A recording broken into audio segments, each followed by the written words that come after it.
should have been paid in June then. If we submitted at the end of May. Yeah.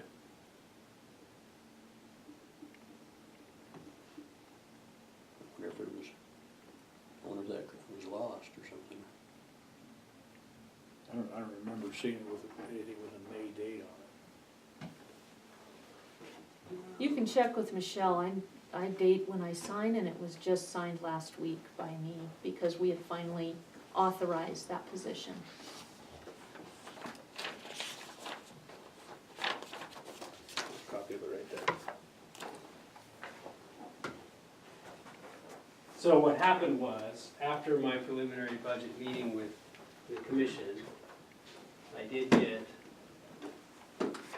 from you verbal approval that you were gonna support that. So I put out an advertisement in order to get proposals from law firms and lawyers in order to know where our price range was gonna be. That's what that advertisement was. I remember that part of it.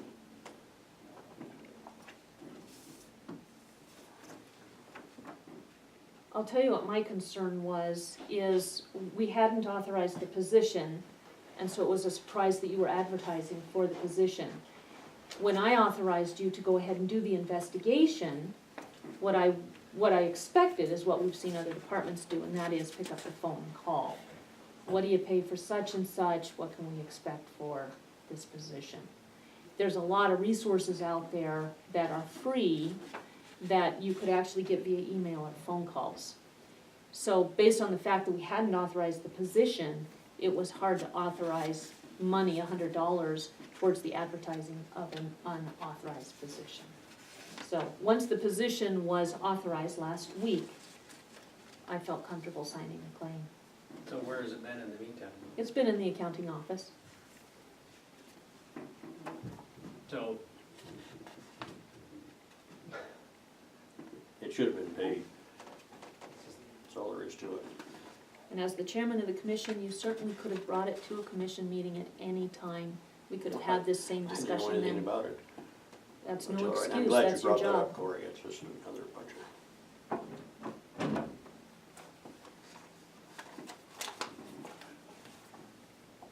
So we can get a signed copy from Michelle, maybe this afternoon. If you would ask her for that, Debbie, so that Cory can see when it was signed and have an expectation of when that will be paid.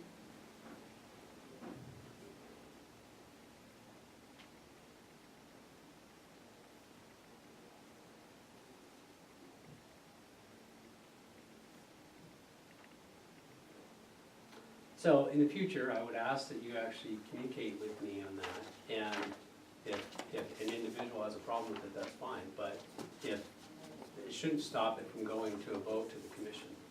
And I did, number one, what was within my budget to do at that time. This is an expense from last year that now can't be paid with last year's budget because it's closed, I'm assuming.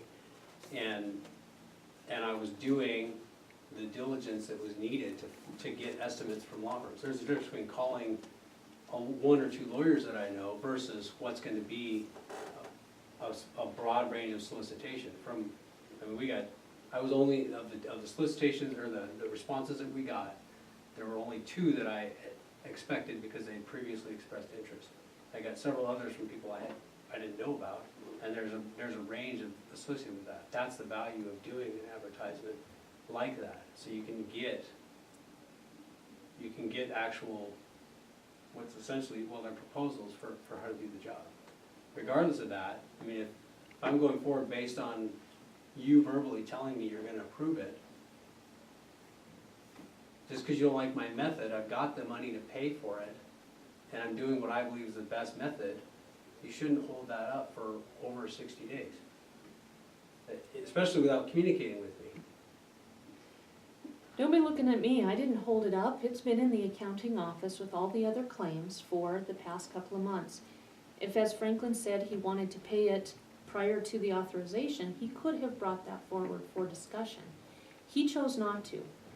I was fine letting it stay in the accounting office, so I didn't bring it down. But if he wants to, he can certainly do that. So do I need to babysit every one of my claims all the way through the process then? Have you had this problem with every single one of your claims, or just one that was for an expenditure that could be argued was not authorized. Then how can you tell me, don't look at me? You're clearly the one that was holding this up. That is not true, that is not I'm at just going all off the true. words you told me No. today. No, Okay, I was That's not the my one assumption. holding this up. I told you, I have seen that claim in the accounting office. It has been with the rest of the claims for the last 2 months. I did not feel comfortable signing it. My fellow commissioners certainly could have, it requires 2. The chairman could certainly have brought it to a commission meeting. He chose not to. This is not me doing anything other than not being comfortable with an expenditure that was not authorized. I've been signing all the claims that was there. so where has it been? Has it In the been accounting office, in the envelope right at the top of the door. with all the other claims? Mm-hmm. Oh, well, no wonder nobody saw it. Alright, well, And I would the appreciate, only I would place- appreciate you paying it, that's all I would say. Like The I only said, place I look believe at it's been claims is signed on by the 2 pile of on us. the desk, I never in the envelope on top. Same with me, the ones that are there, I've been at Michelle's desk, that's the ones I do, and apparently Mike does too. We don't go over that, where the claims are entered. Debbie, is there anything hidden from that envelope? Is there anything in that container where people put their File claims? folder on the wall file. Right. No. Is there anything that would preclude anybody from looking at those claims, especially a commissioner? No, they're either there or they're on the table where you guys sign them. Right, that's what we see in there. So, And then once there's 2 signatures, Michelle takes them and enters them and gets the checks cut. But she doesn't take them until they're both signed. So let me restate what I think we've learned. It remained in the folder while other claims that you deemed appropriate went out of the folder onto a table, or someone, whoever the that any screening person is. commissioner deemed, again. that any commissioner wanted to sign, felt comfortable to sign, they can take the claims from that folder, sign them, and then put them in a stack of papers on the table. It is not just my role, in fact, I would argue it's the chairman's role to actually take that first step. We never do that, never Any- have.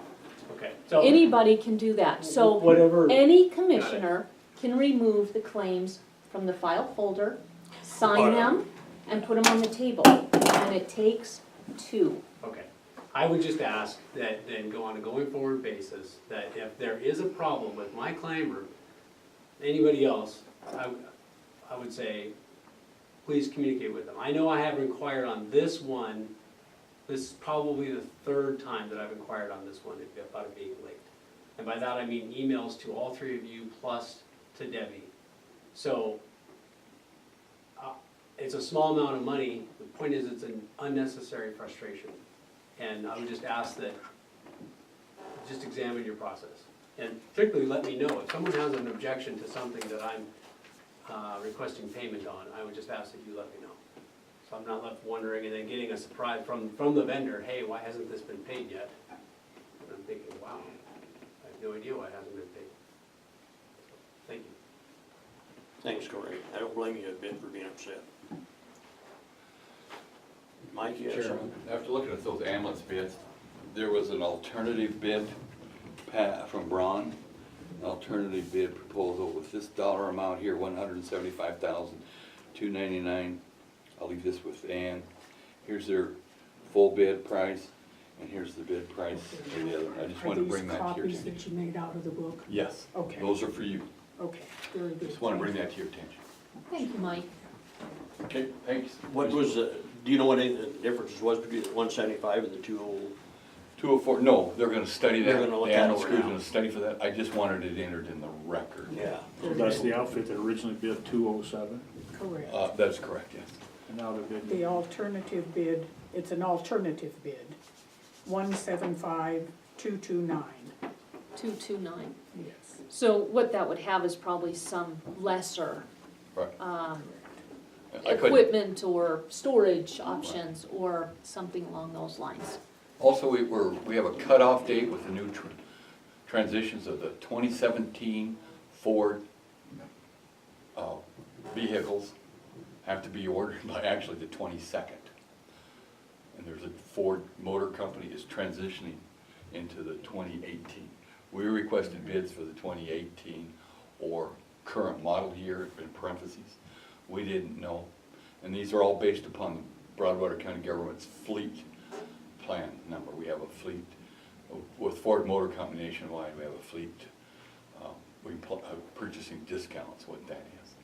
Those were all based upon there, but I don't think we can make a decision within the next week to accept the 2017. I don't know how much the 2018s are gonna be, we'll find that out from Ford. And both of these bids are on 2017. That's correct, yes, we just noticed that, yeah. I can make copies of these for you if you want to. And I'll run right, be right back. Okay. Thanks, Mike. You bet, thank you. Now I'll get one on here. Tuesday.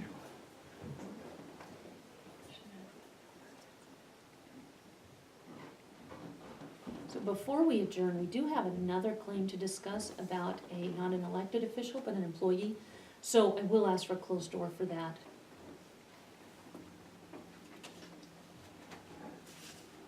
Okay, I will get, Mike's gonna be coming back with these copies, so. I will get Mike the copies and get them to you when we come out of your place. All right, thanks.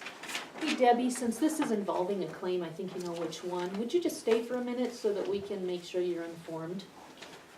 Thanks. And Debbie, of course, supervises HR administration, so